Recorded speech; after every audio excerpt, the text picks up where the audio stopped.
El invierno del silencio. Cuando la insistencia de Camila tensó los límites invisibles de la monarquía, durante años, dentro de los muros del palacio, se asumió que la confianza era una moneda legítima de poder.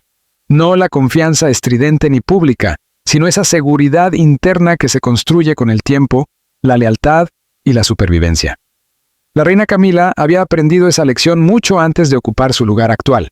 Su historia personal, marcada por episodios de vulnerabilidad, silencios forzados y una resiliencia cultivada en la sombra, la había llevado a creer que insistir no era una forma de presión, sino un mecanismo de protección. Sin embargo, el invierno en el que esa convicción chocó con los límites de la institución dejó una huella profunda y silenciosa en la corona británica. Todo comenzó sin escándalo ni titulares. No hubo filtraciones explosivas ni gestos teatrales. Lo que ocurrió, según relatan fuentes internas del palacio, fue mucho más sutil y, precisamente por eso, más inquietante. En los pasillos, en las reuniones breves y en los intercambios cada vez más formales, se fue instalando la sensación de que algo había cambiado. No se trataba de una crisis externa ni de una amenaza mediática, sino de un punto de inflexión interno. El momento exacto en el que la persuasión dio paso a la insistencia y la institución, por primera vez en mucho tiempo, decidió no ceder.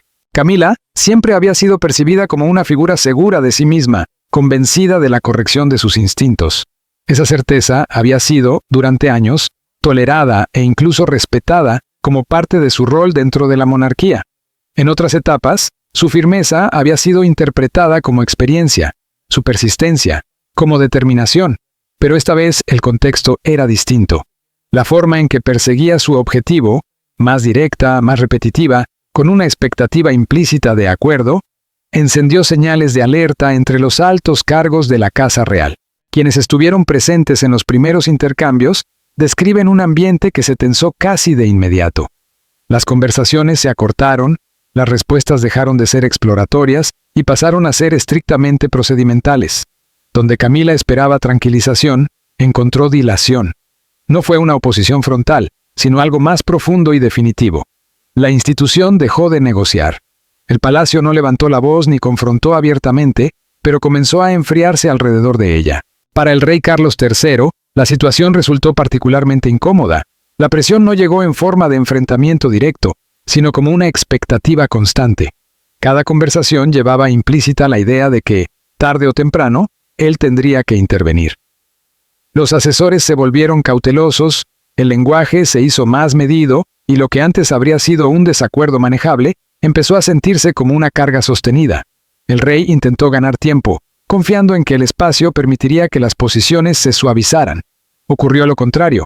La demora intensificó la tensión y lo dejó atrapado en el centro, absorbiendo presión sin ofrecer una resolución clara. El momento no pudo ser más delicado. La monarquía ya operaba bajo una sensibilidad extrema, marcada por dinámicas sucesorias que habían reducido drásticamente la tolerancia a cualquier perturbación interna. La paciencia institucional era limitada y el margen para la insistencia unilateral se había estrechado como nunca. La persistencia de Camila llegó justo cuando el sistema estaba menos preparado para absorberla. Uno de los silencios más elocuentes fue el del príncipe Guillermo. No intervino, no medió, no ofreció respaldo ni objeción. Para quienes conocen su manera de actuar, esa ausencia no fue indiferencia. Fue observación. Guillermo parecía esperar que la propia institución estableciera sus límites sin necesidad de su intervención directa. Su postura dejó claro que este no era un conflicto personal, sino una prueba estructural. Con el paso de los días, el lenguaje interno cambió. Los asesores comenzaron a hablar en voz baja de que esta vez era diferente. Camila había presionado antes y el sistema había cedido. Ahora, sin enojo ni gestos públicos, el palacio se mantenía firme. La monarquía no anuncia sus fronteras, las hace cumplir en silencio. Y a medida que el invierno avanzaba, quedó claro que la acomodación ya no era una opción. Lo que algunos comenzaron a llamar una campaña de presión no se manifestó como tal de manera evidente. Camila no emitió ultimátums ni llevó el conflicto al ámbito público. Su estrategia fue más refinada. Volver una y otra vez sobre la misma posición, reformularla con cuidado, subrayar su necesidad y expresar sorpresa ante la persistencia de la resistencia. Para ella, la persistencia siempre había sido una herramienta de supervivencia, una estrategia que había funcionado en el pasado. Sin embargo, el efecto fue acumulativo y contraproducente. Cada nuevo intento reducía el espacio para el compromiso. Donde antes podía haber flexibilidad, ahora surgía cautela procedimental y retraso deliberado. La institución no respondió con argumentos, sino con lentitud. Absorbió la presión y la diluyó en procesos. Las convicciones de Camila se apoyaban en una filosofía clara. La presión debe gestionarse antes de que se convierta en crisis. La exclusión genera figuras más peligrosas que la inclusión. Y el silencio, lejos de contener, puede amplificar los riesgos. Estas ideas no eran nuevas y en otros momentos habían sido incluso valoradas. Pero el clima institucional había cambiado. La monarquía operaba con una tolerancia reducida al desgaste interno, y cualquier insistencia unilateral comenzaba a percibirse como desestabilizadora. Los asesores que inicialmente intentaron mediar pronto comprendieron que la mediación ya no era viable. Camila no buscaba un marco revisado ni una implementación gradual. Buscaba la aceptación plena de su posición original. Y esa diferencia era crucial. La negociación requiere flexibilidad, y esta vez brillaba por su ausencia. La insistencia empezó a interpretarse no como convicción, sino como presión. Para Carlos III, el desgaste fue inmediato. Cada nueva conversación reforzaba la expectativa de que él tendría que elegir. Intentó mantener el equilibrio, pero un equilibrio sin resolución solo profundizó la sensación de espera. Cuanto más demoraba la decisión, más pesada se volvía. En segundo plano, el personal senior del palacio cambió de estrategia. De la interacción pasaron a la contención. Las reuniones se acortaron, los procesos se ralentizaron y la documentación sustituyó a la discreción informal. No era un acto de rebeldía, sino de preservación. El mensaje era claro. La repetición no bastaría para forzar el consenso. Camila percibió la resistencia, pero interpretó mal su naturaleza. Confundió la demora con indecisión y continuó presionando, ajustando el tono, suavizando el lenguaje, pero manteniendo intacta la expectativa de acuerdo. Esa desconexión fue lo que más alarmó a los observadores internos. Cuando las figuras clave dejan de responder al feedback, la institución se prepara para defenderse. Mientras tanto, Guillermo seguía ausente. No aconsejaba ni tranquilizaba. Observaba. Su silencio confirmó que el palacio estaba poniendo a prueba su propia capacidad de imponer límites sin intermediarios. Al final de la semana, el cambio era evidente. Los seguimientos eran reconocidos, pero no avanzaban. Las decisiones que Camila esperaba ver materializadas quedaron en suspenso. Nadie la confrontó directamente, pero nadie cedió. La transición de la consideración a la resistencia se había consumado. En privado, algunos fueron inusualmente francos. Camila no se había equivocado necesariamente en el fondo, pero el método se había vuelto insostenible. La monarquía no evalúa los argumentos solo por su mérito, sino por su impacto, su costo y, sobre todo, su momento. Y en ese cálculo, la tolerancia se había agotado. La campaña de presión no terminó con una discusión final ni con un rechazo explícito. Terminó con quietud. El palacio dejó de inclinarse, dejó de explicar y dejó de señalar apertura a la persuasión. Ese silencio, más que cualquier negativa, marcó el límite definitivo. Había una línea, invisible, no escrita, pero perfectamente reconocible para quienes conocen los ritmos y los reflejos de la monarquía británica. Y esa línea, esta vez, había sido alcanzada. No se cruzaría de nuevo únicamente por insistencia. Tal vez, con el tiempo, lo que Camila reclamaba se diluya en la memoria procedimental del palacio, pero la forma en que lo hizo no se olvidará. La institución recuerda con especial nitidez aquellos momentos en los que la presión no genera concesiones, sino que aclara los límites, y este fue uno de ellos. La campaña, desarrollada sin estridencias públicas ni gestos dramáticos, terminó revelando algo más profundo que una simple discrepancia interna. Expuso no solo qué deseaba la reina Camila, sino hasta dónde estaba dispuesta a llegar la institución para protegerse de una presión considerada excesiva. Cuando el palacio decide resistir, lo hace en silencio. Y una vez que se aferra a un terreno, rara vez lo cede. Para el rey Carlos III, la escalada no se materializó en un enfrentamiento único ni en una conversación decisiva. Llegó como una acumulación lenta y constante. Cada nueva insistencia, cada respuesta aplazada, cada comunicado cuidadosamente redactado, fue añadiendo peso a una situación que él sentía cerrarse a su alrededor. La monarquía espera de su rey una capacidad casi ilimitada para absorber tensiones. Sin embargo, Este episodio puso a prueba esa expectativa de una manera que Carlos no había anticipado tan pronto en su reinado. Durante décadas, Carlos había cultivado la convicción de que la paciencia es una forma de liderazgo. La aprendió mientras esperaba, observando un sistema que siempre privilegió la estabilidad por encima de todo. Su instinto, cuando las tensiones aumentan, es ralentizar el ritmo, crear espacios para que las posturas se suavicen y los ánimos se enfríen. En muchos contextos, esa estrategia había demostrado ser eficaz, pero esta vez, la paciencia comenzó a confundirse con indecisión. Sus asesores no acudieron a él con reproches ni acusaciones, llegaron con cautela. El lenguaje que emplearon fue deliberado, medido, casi quirúrgico. Hablaron de sostenibilidad, de fatiga institucional, de un margen cada vez más estrecho para seguir soportando presión.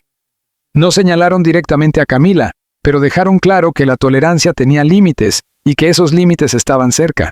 Carlos entendió perfectamente el subtexto. El palacio no pedía consuelo, pedía claridad. Mientras tanto, la reina Camila se mantenía convencida de que la persistencia acabaría generando alineación. No hablaba como alguien dispuesto a negociar, sino como alguien seguro de que la resistencia cedería una vez que su razonamiento fuese plenamente comprendido. Carlos se encontró escuchando los mismos argumentos reformulados una y otra vez, siempre con la expectativa implícita de que, tarde o temprano, él inclinaría la balanza. Esa dinámica lo colocó en una posición cada vez más insostenible. Apoyar abiertamente a Camila habría significado avalar una presión que la institución ya estaba resistiendo. Contenerla, en cambio, amenazaba con fracturar una alianza personal y pública que había definido gran parte de su vida. La lealtad presionaba contra las exigencias del liderazgo. Y, quizá por primera vez desde su ascenso al trono, Carlos sintió con claridad lo solitaria que puede ser la corona. El silencio se convirtió en su refugio, aunque era un refugio frágil. Cada día sin resolución permitía que la incertidumbre se expandiera. El personal no observaba tanto lo que el rey decía, sino lo que no decía. Su contención, antes interpretada como prudencia, comenzó a leerse como vacilación. Y dentro del palacio, la vacilación activa mecanismos de contingencia. La planificación alternativa desplaza el poder de manera sutil, pero irreversible. Carlos percibía cómo la institución empezaba a adaptarse a su alrededor. Los procesos se volvían más rígidos. La discreción informal daba paso a la documentación. La influencia ejercida en privado perdía peso frente a los canales formales. Nada de esto iba dirigido contra él de manera personal, pero todo reflejaba a un sistema que se protege cuando percibe ambigüedad en la cima. Lo más inquietante para el monarca fue la creciente conciencia de la observación silenciosa del príncipe Guillermo. Guillermo no presionó, no ofreció consejo ni intentó mediar. Su silencio era medido, deliberado. Y Carlos comprendía perfectamente lo que significaba. Su hijo no solo evaluaba la situación, sino la manera en que su padre la gestionaba. Esa certeza elevó las apuestas. Carlos supo que este episodio sería recordado internamente mucho después de que los detalles se desvanecieran. Pasaría a formar parte de la memoria institucional que define cómo se interpreta la autoridad y dónde se deposita la confianza. El rey había esperado que su reinado se definiera por la empatía y la continuidad. En cambio, se enfrentaba a una prueba de determinación que había preferido evitar. A puerta cerrada, experimentó con el lenguaje, buscando una fórmula que restableciera el equilibrio sin humillar ni alienar. Cada intento parecía insuficiente, demasiado firme y arriesgaba una ruptura personal, demasiado suave y confirmaba la incertidumbre que el palacio temía. Con cada día que pasaba, el margen de error se estrechaba. A medida que avanzaba la semana, Carlos empezó a sentir el coste de absorberlo todo. Cargaba no solo con las expectativas de Camila, sino con la ansiedad de la institución y su propia indecisión no resuelta. La monarquía no permite a su rey permanecer neutral indefinidamente. En algún punto, la neutralidad se convierte en una decisión en sí misma, y esa comprensión pesaba cada vez más sobre él. Cuando comenzaron a circular comentarios internos señalando que Camila había ido demasiado lejos, Carlos reconoció la verdad de esa percepción en su propio agotamiento. La presión había dejado de ser un desacuerdo para convertirse en un referéndum sobre el liderazgo. El palacio no exigía drama ni reprimendas públicas, exigía definición. Externamente, Carlos se mantuvo sereno, cumpliendo con sus funciones con la calma ensayada de toda una vida. Internamente, sin embargo, sabía que el impacto que estaba absorbiendo no podría contenerse mucho más tiempo sin remodelar su reinado de maneras que no había previsto. Volvía a aprender una lección antigua. El liderazgo no se define solo por la comprensión y la lealtad, sino por la disposición a trazar líneas cuando la persuasión fracasa. No hubo escándalo ni consecuencias públicas inmediatas. Hubo algo más silencioso y quizás más profundo: la erosión que se produce cuando la autoridad duda durante demasiado tiempo. La corona seguía intacta, pero se estaba ajustando, recalibrándose para protegerse. Y Carlos sentía ese ajuste a su alrededor, como un recordatorio de que ni siquiera un rey puede posponer indefinidamente el momento en que la claridad debe imponerse. Cuando la campaña de presión se estancó definitivamente y el palacio se asentó en una resistencia procedimental, el príncipe Guillermo ya había llegado a una conclusión que no necesitaba verbalizar. Entendió que el momento ya no requería intervención, sino exposición. Para él, los sistemas revelan sus debilidades con mayor nitidez cuando se les permite operar bajo tensión. Y esta tensión estaba clarificando todo. Guillermo llevaba años preparándose para la realidad de que la monarquía que heredará no estaría protegida únicamente por la deferencia o la paciencia. Siempre ha creído que la presión no resuelta corroe las instituciones desde dentro y que la claridad, incluso cuando resulta incómoda, es preferible a la acomodación prolongada. Observar cómo la insistencia de Camila chocaba con los límites del palacio confirmó esa convicción con una precisión incómoda. No culpó a la reina Camila por presionar. Comprendía sus instintos y la historia que los había moldeado. Tampoco juzgó la vacilación de su padre como debilidad. Guillermo reconoce la lealtad cuando la ve y sabe cuánto valora Carlos la armonía. Lo que le preocupó fue el efecto acumulativo de esos instintos cuando se enfrentan a la presión institucional moderna. Precisamente por eso decidió no intervenir. Intervenir habría suavizado la lección, restaurando un equilibrio artificial y permitiendo que las tensiones subyacentes permanecieran sin resolver. Guillermo creía que el palacio debía afirmar su propio límite sin mediación, para que la línea trazada fuera estructural y no personal. Su decisión no fue impulsiva. Observó con atención cómo reaccionaban los asesores, cómo los procesos se ralentizaban y cómo la resistencia se endurecía sin necesidad de confrontación abierta. Tomó nota de quienes se adaptaban rápidamente a la nueva postura y quienes seguían intentando acomodar cuando ya no era viable. Esas observaciones eran cruciales para él. Revelaban dónde podía confiarse en una futura alineación y dónde no. A medida que la situación evolucionaba, Guillermo ajustó sutilmente sus propias suposiciones operativas. Redujo su círculo de asesores, apoyándose más en quienes priorizaban la disciplina, la contención y las consecuencias a largo plazo por encima del confort inmediato. Las conversaciones en su entorno se volvieron más precisas, más centradas en el precedente y menos tolerantes con la ambigüedad. No se trataba de preparar una confrontación, sino de prepararse para gobernar. El silencio de Guillermo, por tanto, fue activo, no pasivo. Permitió que la presión alcanzara su conclusión natural, para que la institución pudiera recalibrarse sin que su huella quedara marcada en el resultado. Al hacerlo, también protegía su futura autoridad. Un límite impuesto por el sistema tiene más peso que uno dictado por un heredero. En el universo de las monarquías contemporáneas, donde cada gesto es escrutado y cada palabra interpretada como una señal política, el silencio puede convertirse en una de las herramientas más elocuentes del poder. El episodio que rodeó la reciente escalada protagonizada por Camila dentro del entorno palaciego no fue, como algunos quisieron leer, un vacío de liderazgo ni una falta de respuesta. Fue, por el contrario, una decisión estratégica cuidadosamente calculada por el príncipe Guillermo, heredero al trono británico, que eligió no intervenir, no tranquilizar y no corregir de inmediato. Permitió que la incomodidad hiciera su trabajo. Guillermo no cree que todos los conflictos deban resolverse mediante el diálogo constante. Para él, hay verdades institucionales que no se explican, se demuestran, y esta fue una de ellas. Mientras el palacio respondía de manera discreta, casi imperceptible, a las presiones internas, el príncipe resistió la tentación de enviar mensajes conciliadores. Hacerlo habría implicado admitir que aún existía margen para la acomodación. Intervenir, en cambio, habría sugerido que el sistema necesitaba ser rescatado. Guillermo no quería que se interpretara ninguna de las dos cosas. Optó por dejar que la fricción permaneciera visible. Esa fricción logró en semanas lo que meses de conversaciones no habían conseguido.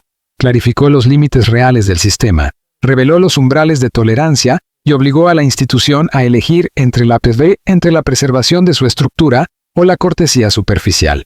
El palacio eligió preservarse. Lo hizo sin espectáculos, sin culpables públicos y sin declaraciones grandilocuentes. Reforzó fronteras internas con una sobriedad que solo las instituciones antiguas dominan. En privado, Guillermo reflexionó sobre lo que este episodio significaba para la monarquía del futuro. Su conclusión fue clara. La era de la indulgencia, especialmente frente a presiones internas persistentes, estaba llegando a su fin.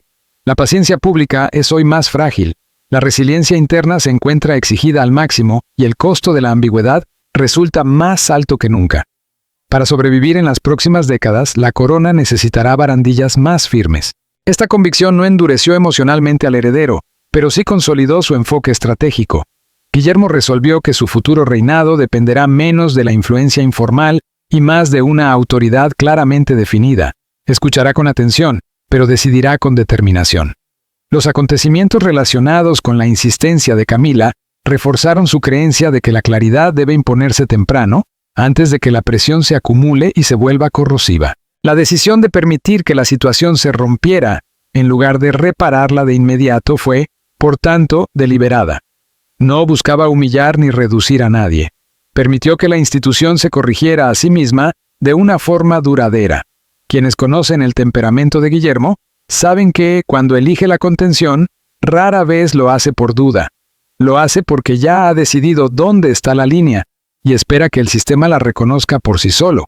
En este caso, así ocurrió. A medida que el palacio adoptaba su nueva postura, Guillermo se mantuvo atento, pero inmóvil. No celebró la resistencia institucional ni la lamentó. La aceptó como necesaria.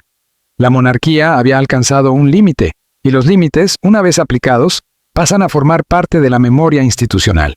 Este fue el momento en que el príncipe decidió no salvar a la situación de la incomodidad. Permitió que se endureciera, convencido de que el malestar presente evitaría fracturas futuras. Fue una elección basada no en la impaciencia, sino en la previsión. La línea que emergió de este periodo no se trazó mediante decretos ni anuncios formales. Se dibujó a través del proceso, la resistencia y una determinación silenciosa. Guillermo no necesitó proclamarla. La recordó y comenzó a construir a su alrededor. Cuando surjan futuras crisis, como inevitablemente ocurrirá, este episodio influirá en su manera de responder. Aprendió que el palacio puede sostenerse cuando es necesario, y que sostener, aunque incómodo, fortalece la estructura. Esa lección, una vez aprendida, se convierte en cimiento, no en nota al pie. El cierre de filas dentro del palacio fue el reflejo más claro de este aprendizaje colectivo. Una vez que la campaña de presión perdió impulso y no llegó ninguna intervención decisiva desde arriba, la institución reaccionó como ha sido entrenada durante generaciones de tensiones internas. Cerró filas, no de forma dramática ni defensiva, sino con una coordinación silenciosa, que solo aparece cuando una organización reconoce que la acomodación ha alcanzado su límite. No hubo reuniones anunciando el cambio ni memorandos oficializando la nueva línea. Sin embargo, para quienes entienden cómo se mueve realmente el poder en los sistemas reales, la transformación fue inequívoca. El primer indicio fue el tempo. Los procesos comenzaron a ralentizarse de manera imposible de cuestionar, sin parecer impaciente. Solicitudes que antes se resolvían mediante conversaciones informales, fueron redirigidas a canales formales, donde el tiempo mismo actuó como fuerza moderadora. Los seguimientos se reconocían con rapidez, pero no avanzaban. Nada se rechazaba abiertamente, pero nada progresaba. No era obstrucción, era contención. Los altos cargos no necesitaron instrucciones explícitas para adoptar esta postura. Percibieron el mismo cansancio institucional y reaccionaron de forma instintiva. Años de presión acumulada, escrutinio público y reajustes internos habían reducido la tolerancia frente a la insistencia unilateral. Lo que antes podía interpretarse como liderazgo asertivo, comenzó a entenderse como una persistencia desestabilizadora. El palacio no debatió este cambio, lo sintió. El cierre de filas se apoyó en el procedimiento, no en la personalidad. Los asesores se refugiaron en marcos normativos, precedentes y mecanismos de revisión que volvieron irrelevante cualquier urgencia. El lenguaje de la discreción fue sustituido por el del proceso.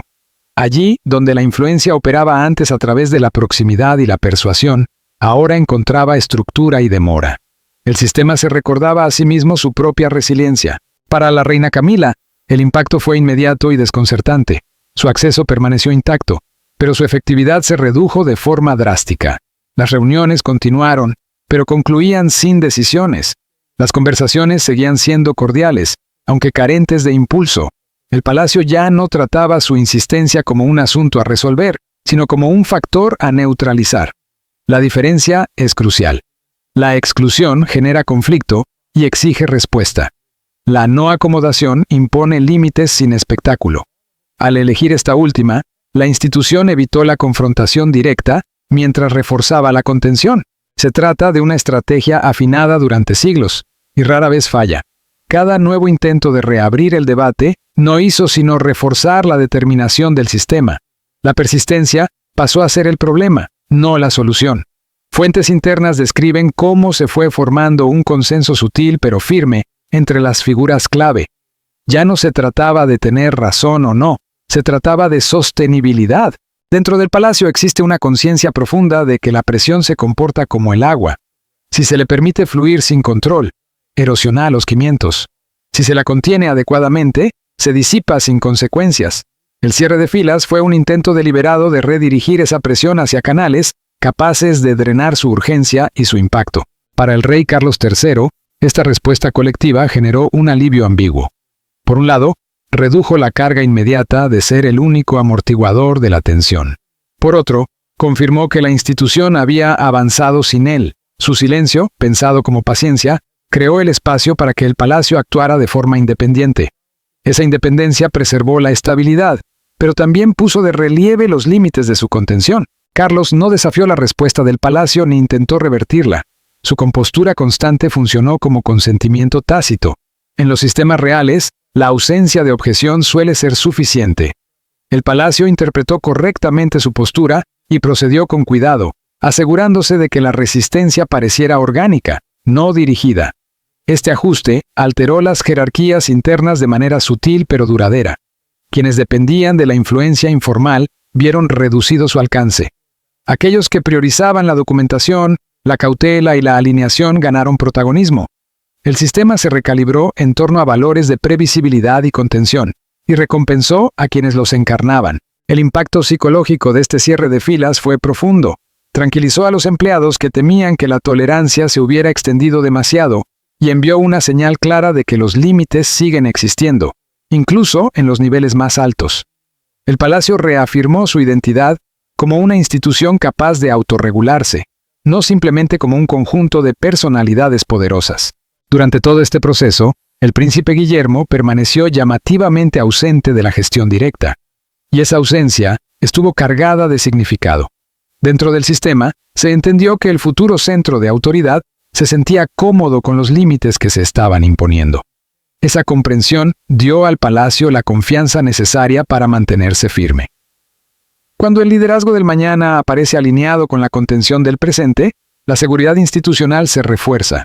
Desde el inicio, el personal del palacio percibió algo crucial. La disciplina que se estaba ejerciendo no sería provisional ni simbólica. No se trataba de ganar tiempo ni de apagar un incendio puntual.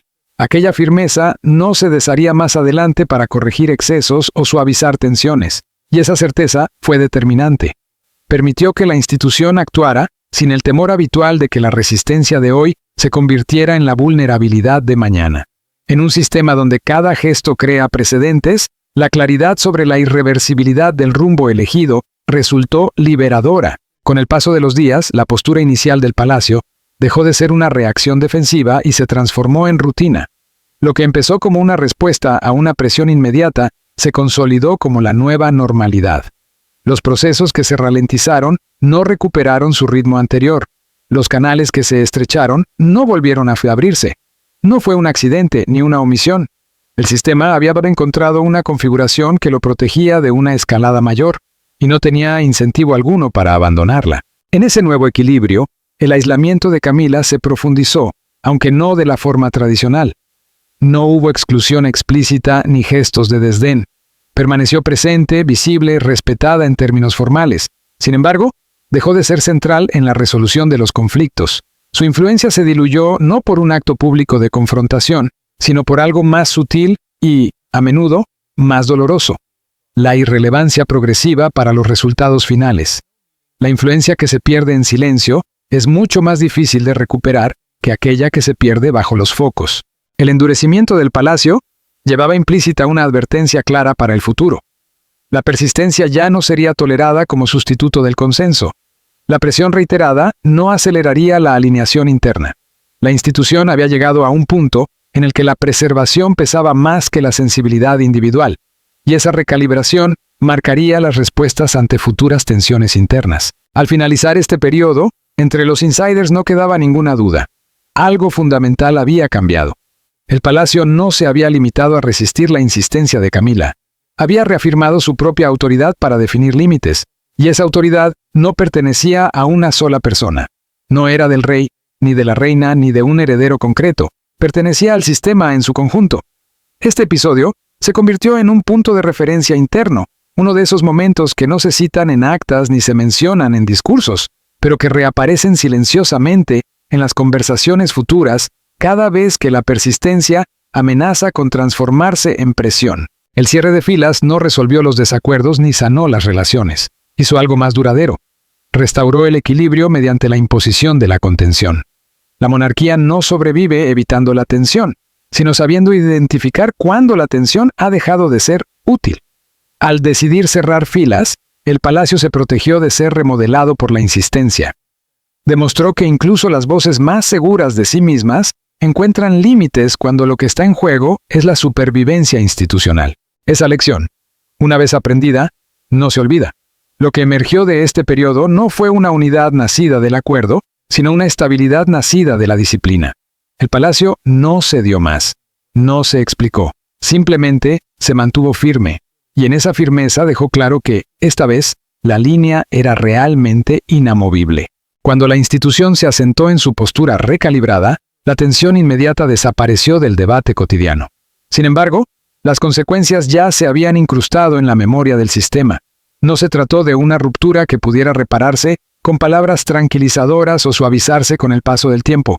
Fue un ajuste estructural, de esos que alteran comportamientos mucho después de que la disputa original haya quedado atrás. Para la reina Camila, el cambio fue evidente, aunque nunca se expresara abiertamente. Su posición formal permaneció intacta. Su presencia siguió siendo visible, pero la influencia que antes ejercía, mediante la persistencia y la proximidad, dejó de tener el mismo peso. El palacio la reclasificó, no como una adversaria, sino como un riesgo que debía gestionarse, más que como una voz que debía complacerse. Esa reclasificación fue el verdadero daño, y no había marcha atrás. Las instituciones recuerdan patrones con mayor claridad que las intenciones. La insistencia de Camila, prolongada más allá del umbral de tolerancia, reveló algo que el sistema ya no podía ignorar. Cuando la presión se intensifica en lugar de adaptarse, la acomodación se convierte en una carga. Lo que hizo inamovible esa línea no fue la emoción, sino el precedente. El palacio probó sus propios límites y descubrió que podía resistir. Ese descubrimiento transformó la confianza interna. Una vez que una institución aprende que puede imponer contención sin colapsar en el conflicto, se vuelve mucho menos proclive a ceder de nuevo ante presiones similares. Para el rey Carlos III, las consecuencias fueron más silenciosas, pero también más pesadas. No perdió autoridad en un sentido formal, pero comprendió que esa autoridad se había desplazado sutilmente a su alrededor. Su silencio, concebido como una estrategia de protección y paciencia, permitió que el sistema actuara de manera autónoma. El palacio intervino donde él dudó. Eso preservó la estabilidad, pero también expuso los límites de su contención. Carlos asimiló esta realidad con la introspección que lo caracteriza. Entendió que el liderazgo no se mide solo por las decisiones que se toman, sino también por aquellas que se dejan sin resolver. La corona se adaptó a su vacilación, reforzando sus propios mecanismos de protección. Fue una adaptación necesaria, pero alteró el equilibrio entre la lealtad personal y la claridad institucional. El rey también comprendió que este episodio perduraría en la memoria colectiva del palacio. No sería mencionado de forma explícita, pero influiría en cómo se recibe la insistencia en el futuro y en la rapidez con la que se agota la tolerancia. La línea que se cruzó en este momento condicionará respuestas mucho antes de que alguien se vea obligado a decir no en voz alta. Para el príncipe Guillermo, el desenlace confirmó conclusiones que ya venía elaborando en silencio. No interpretó la respuesta del palacio como punitiva ni personal, sino como correctiva. La institución había demostrado su capacidad para protegerse de la tensión interna, y esa capacidad coincidía plenamente con la monarquía que él aspira a liderar. Durante este periodo, su visión del futuro se endureció. no en el temperamento, sino en la estructura. Decidió que su reinado dependería menos de la influencia informal y mucho menos de la persuasión repetida. Las fronteras, una vez trazadas, se mantendrían de forma temprana y clara. La respuesta del palacio a la escalada de Camila reforzó su convicción de que la incomodidad presente evita fracturas futuras. Sin embargo, la consecuencia más duradera fue la recalibración de la confianza. La confianza entre Camila y el personal senior, entre Carlos y sus asesores, y entre la autoridad actual y el liderazgo futuro, se desplazó de manera sutil pero definitiva. Ninguna de estas relaciones se derrumbó, pero ninguna volvió a apoyarse en las mismas certezas. Camila lo percibió con claridad, mantuvo la compostura y la dignidad, pero entendió que el espacio que antes ocupaba se había reducido. Sus argumentos seguirían siendo escuchados, pero ahora pasarían por el filtro de la cautela, no de la confianza. El palacio había aprendido dónde estaban sus límites, y las instituciones no olvidan ese tipo de lecciones. Hacia el exterior, nada parecía haber cambiado. Los compromisos continuaron. Los comunicados siguieron siendo disciplinados. La imagen de unidad se mantuvo intacta. Pero bajo esa superficie, la monarquía añadió otra capa de aislamiento frente a la presión interna. Volvió a aprender cómo conservar su forma. Ese es el verdadero significado de que los insiders afirmen que Camila empujó demasiado. No porque actuara de manera imprudente o expusiera conflictos en público, sino porque puso a prueba una tolerancia que ya no existía. El palacio no respondió con confrontación. Respondió con permanencia. No hubo anuncios para marcar este giro, ni reconocimiento explícito de errores. La monarquía no opera mediante la confesión pública. Opera a través de la memoria y el ajuste. Este episodio se convertirá en uno de esos puntos de referencia internos que, sin ser nombrados, moldean decisiones durante años. La línea que surgió de este periodo no se trazó con tinta ni se proclamó en voz alta. Se dibujó a través de la resistencia, la contención y la determinación colectiva. Y una vez trazada, no se moverá. Camila empujó, el palacio resistió, y la institución aprendió algo fundamental sobre sí misma. Esa lección ya vive dentro de la arquitectura del poder, definiendo qué será tolerado y qué no. Así es como sobrevive la monarquía. No evitando la tensión, sino decidiendo cuándo la tensión ha ido demasiado lejos. Y cuando esa decisión se toma, rara vez se revierte. Lo que ocurrió nunca estuvo destinado a la mirada pública. Sin embargo, moldeará decisiones mucho después de que el ruido se disipe. Los insiders del palacio son claros. Este momento recalibró el poder, la paciencia y la confianza en la cúspide de la institución. Para comprender cómo la resistencia silenciosa se convierte en límites permanentes, basta con observar este episodio. En la monarquía, los cambios más decisivos suceden en silencio, y nunca son accidentales.